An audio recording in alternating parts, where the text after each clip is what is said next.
મારું નામ કેતન નીતિનભાઈ સાગઠિયા, જે અત્યારે મારા વિડીયો બધા વાયરલ થાય છે, બરોબર, એ બધા ફેક વિડીયો છે.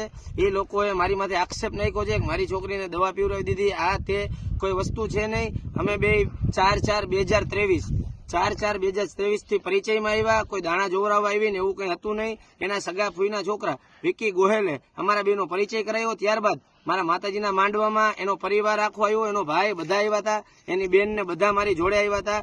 અને હા, કે એ લોકો કહે છે કે લોન લીધી, તો એની છોકરી નોકરી કરતી હતી, તો નોકરી ઉપર ચંદ્રાણી હોસ્પિટલમાંથી એને જોબ છોડી દીધી. કાયમ રાતે ઘરેથી ખોટું બોલી અને મારી પાસે આવતી, અહીંયા મારી સાથે રહેતી, અને એને લોન લીધી છે. તો એના મમ્મીને અને એના પપ્પાને મહિને ને મહિને પગાર દેવા માટે એને લોન લીધી છે.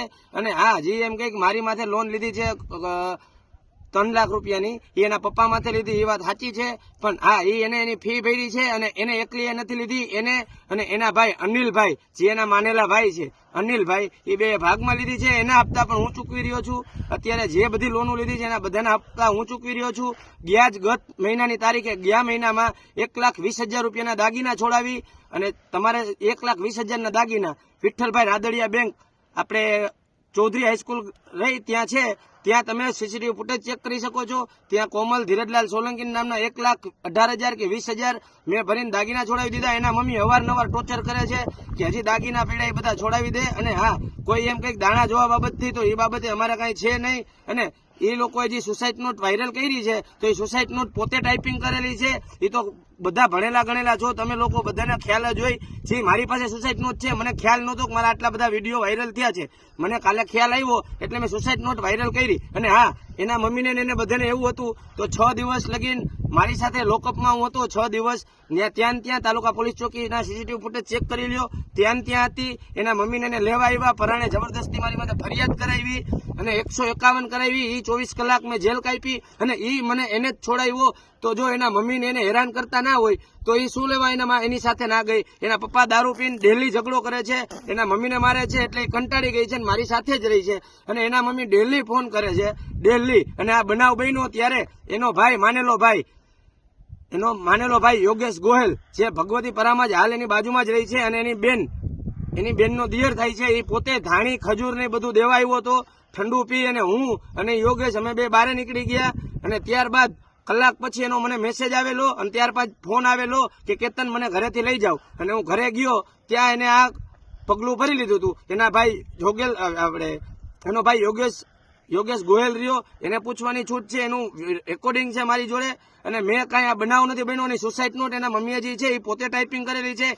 તો જેમ મારી પાસે છે એ રીતે ટાઈપિંગ હોવું જોઈએ ને. તમે ટાઈપિંગ આપણા મોબાઈલમાં કરીને તો ગ્રીન કલરનું થાય, આવેલું હોય તો વ્હાઇટ થાય, એ તો બધાને ખબર પડે છે. પોતે ટાઈપિંગ કરી અને મારી આ ઇજ્જત જે હતી મને બદનામ કરવાની કોશિશ છે. અને હા, મારા પરિવારને કે કાંઈ હું પણ કાંઈ અવરું પગલું ભરું, કારણ કે મારી ઇજ્જત વહી ગઈ છે. હવે મારે ક્યાંય મોઢું દેખાડવા જેવું રહ્યું નથી. હું કાંઈ પણ અવરું પગલું ભરું તો મારી મોતના જવાબદાર ધીરજલાલ સોલંકી, ભાવનાબેન સોલંકી, એની બેન દીવુ સોલંકીનો સગો ભાઈ, અને દીવુ સોલંકીનો ઘરવાળો જેને ગગુ અને ગોહેલ પરિવારનો છે.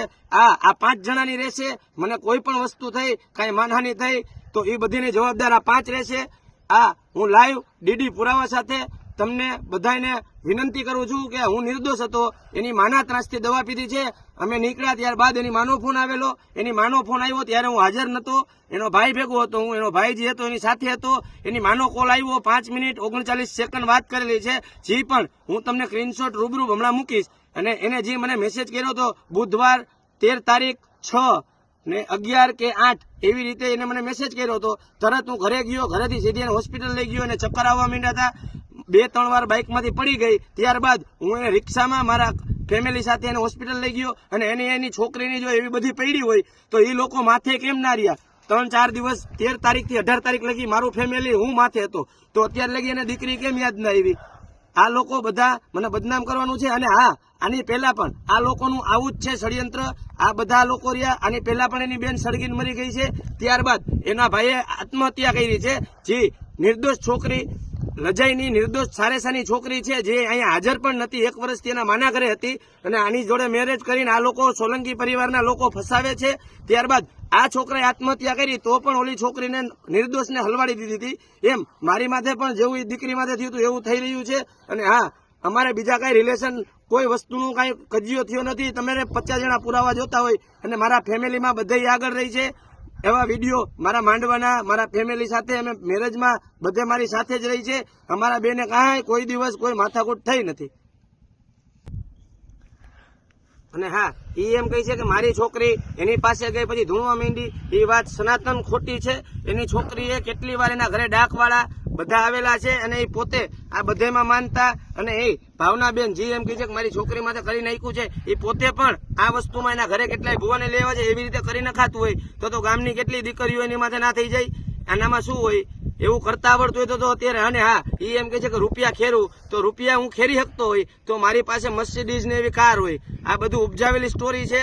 અને હા, મને બદનામ કરવાની ખાસ આ લોકોની છે. હા, એના મમ્મી, એના બેન, બધાને ખાસ ખ્યાલ. એના મમ્મી મને કોલ કરીને ઘરે બોલાવતા, એની માસી, એની બેન, બધા લોકોને ખ્યાલ જ છે કે અમે બે બોલતા. અને મારી ઘરવાળી જી છે એ અત્યારે અમે બે મેરેજ કર્યા, મારે તો ડિવોર્સ થઈ ગયા છે. હું કોઈ ભેગો રહેતો નથી. મારે હા, ડિવોર્સ તો સૌના થાય, એક મેરેજ થાય, બે મેરેજ થાય, ના મેળે આવે તો ડિવોર્સ પણ થઈ શકે છે. એટલે એવી બધી આ જે છે કે 2 ઘરવાળી છે, 3 ઘરવાળી છે, તો એ બધું માન્ય છે. કેટલા લોકોને 2 વાર 3 વાર મેરેજ થાય છે, નથી થતા એવું નથી. અને એવું બધું હતું તો એના મમ્મી, એની બેન, એ બધા મારી જોડે કેમ ફરવા મોકલતા? અને એના મમ્મી, એના પપ્પા, એના કાકી જે નીચે એના મોટીમાં, એની બેન જે આ વિડીયોમાં બહુ બોલે છે, અમે બધા મારી પોતાની ઓટો રિક્ષા લઈ અને ફરવા ગયેલા. એને પગે લાગવું હતું હણમતિયા પાલણપીર, તો મારી પોતાની રિક્ષા લઈને મને કોલ કરીને બોલાવેલો કે આવો. હું મારી પોતાની ઓટો રિક્ષા લઈ અને એની સાથે ફરવા પણ ગયેલો. અને આ વસ્તુની